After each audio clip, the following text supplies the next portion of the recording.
Hey everybody, welcome back to my channel. This video was actually requested on my last Ask Yosha. So if you didn't know, I do Real Talk Live on Wednesdays and on other days occasionally. And we just talk about the real stuff. Everything from relationships to pop culture, things that are going on in the world. And it's my opportunity to connect with you all. Sometimes people ask me for advice, and so I will make a video if I get a request or if I'm noticing that people are reaching out to me privately to ask the same question. So this video is going to talk about marriage, and I want to talk about how hard marriage can be sometimes. I am, by the grace of God, coming up on my year anniversary. It will be on November 3rd. I'm really blessed and thankful to be embarking on this with my husband. And there were times where I didn't know if we were going to make it to this point. And I have a few friends that are also married, and my circle of close married friends I am really grateful for, because we've been able to do like non-official couples counseling together. We talk to each other openly about our problems with no judgment and from a level of understanding. I think it's really important to have people in your corner that are married when you're married, just because they understand where you are. There's a lot of perception around marriage and what you think it should be. And being a millennial is hard enough as it is. Millennials grew up with parents that pressured them to go to college. And when they went to college, they were expected to get a degree. When they got the degree, they were expected to get the career. And with the career, they're expected to have this wonderful, fabulous life. And what happens is life doesn't always work like that. And so you get the degree, but the degree doesn't necessarily equal the career, or you start working somewhere and it doesn't pay the salary that you thought that you would get. And then the cost of living is way too high, and you're going through things emotionally and mentally because you're not happy with where you are, but this is all you knew. This is how you were raised. This is how you were conditioned. And then you find love, and you're rushing to get married because as a woman, you're pressured. You want to get married before 30. You want to have your kids before 30. And that's supposed to be the end all be all for women. And then as a man, it's even more pressure on men, especially black men, because there's counts against you for your skin color, for one. And when you are a successful black man, people put the expectation on you to not be emotional, to not show fear, to not be afraid to be vulnerable. You're expected to provide. You're expected to lead. And when it's time to get married, people put their perceptions on you of what a marriage should look like. Oh, as the woman, you should submit, and you should nurture, and you should nourish your family. Husband, you should provide, and you should work at any means necessary for your family. And so what happens is you get these two millennials that went through all these things, and they're still trying to find who they are, and they've come to grasp of who they think they are, and then you put them together in a union and they're married, and life happens and things change. It's not exactly the happily ever after that you expected it to be, or what you expected it to look like based on what your parents told you, based on what you saw in movies, based on what other people that you don't even know have just taught us about marriage. And what happens is when you actually get in the marriage, you start to really see why they say the first year is so challenging. You get to really see why marriage is always called work. It's not about just being faithful to each other. Like, I thought I hit the jackpot when I finally got a man that could keep his penis to himself and for me only. And it was just going to be easy. I could handle any burden as long as he can be faithful. And then I learned that there are so many other things that can cause tension in your marriage. The first one that you always hear about and you read in books is finances. The financial thing, which I shared on my channel, is not nothing that my husband doesn't know about.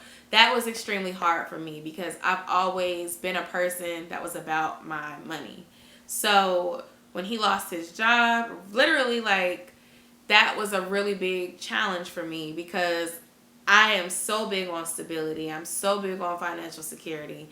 And in some ways, I'm thankful that the test came kind of early in our marriage because it helped us work through something before we got married, during the first year of our marriage, and it made us stronger. So I'm hoping that it continues to improve and get better.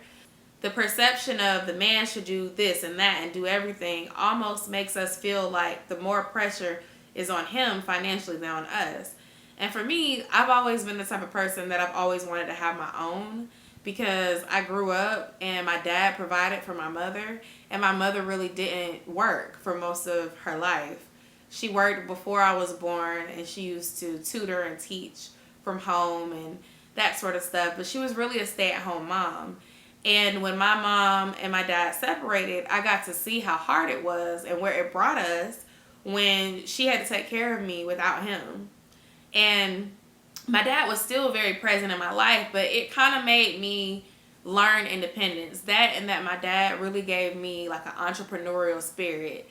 And it made me realize, like, you have to hustle in this world. Nobody's going to give you anything. And it's not that if you're in a marriage or in a committed relationship cohabitating with someone that they shouldn't pull their weight too.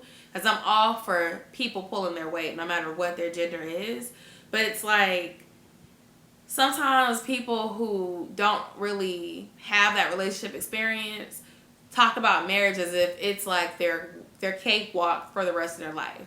I've heard single friends say stuff like, oh, I just wish that I could get married and then I would just have a provider and a faithful man and a man to take care of me, and it'll just be wonderful.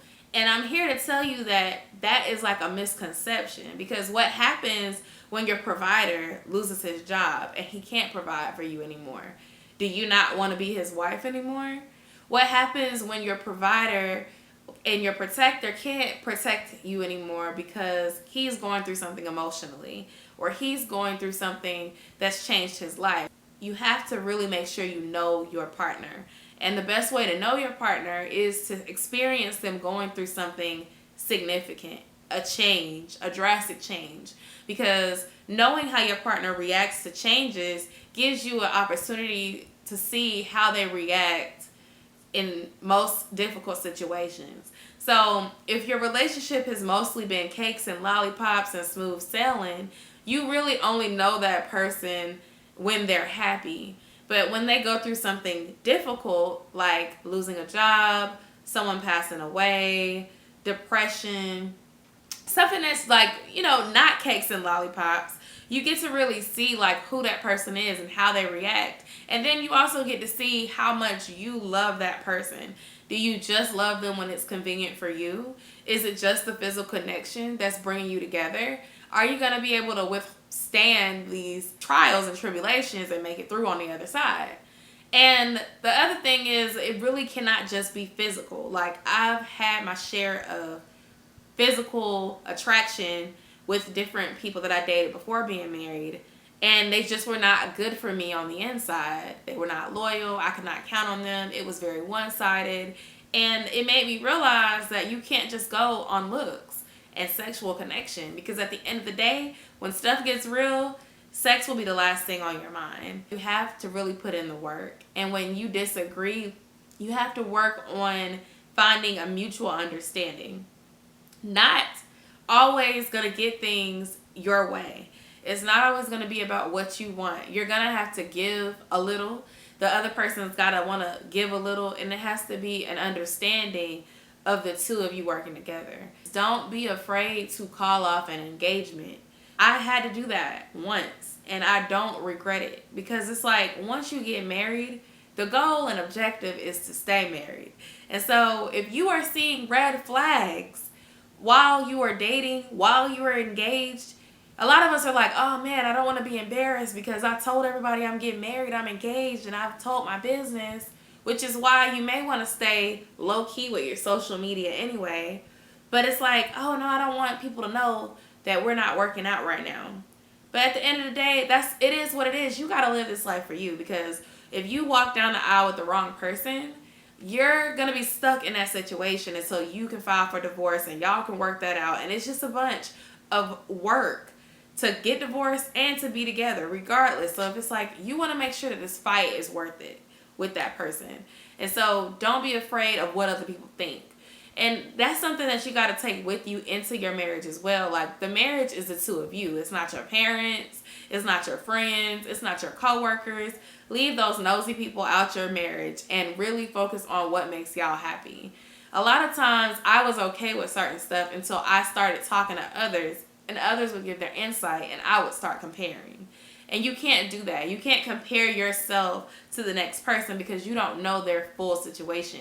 You only know what they're telling you. You only know what you see. You only know what they're sharing, and that could be from a relative point of view. And so it's the same thing, like when you're frustrated and you're venting about something that happened in your relationship, you're telling it from your side of the story without really giving your significant other side of the story. You really have to focus on the two of you. And if you're spiritual, you believe in God, you have to keep him in it too.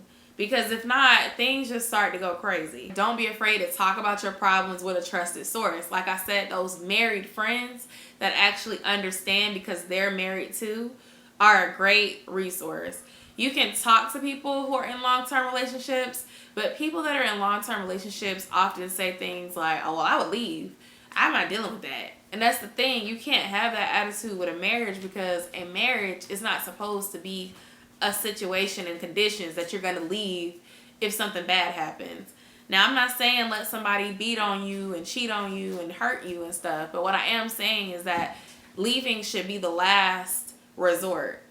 And honestly, you should practice for that in your serious relationships too if you plan to be married. Please comment down below. Let me know what your thoughts are around marriage and commitment.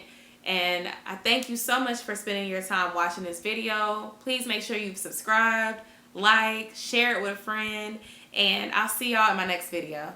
Bye.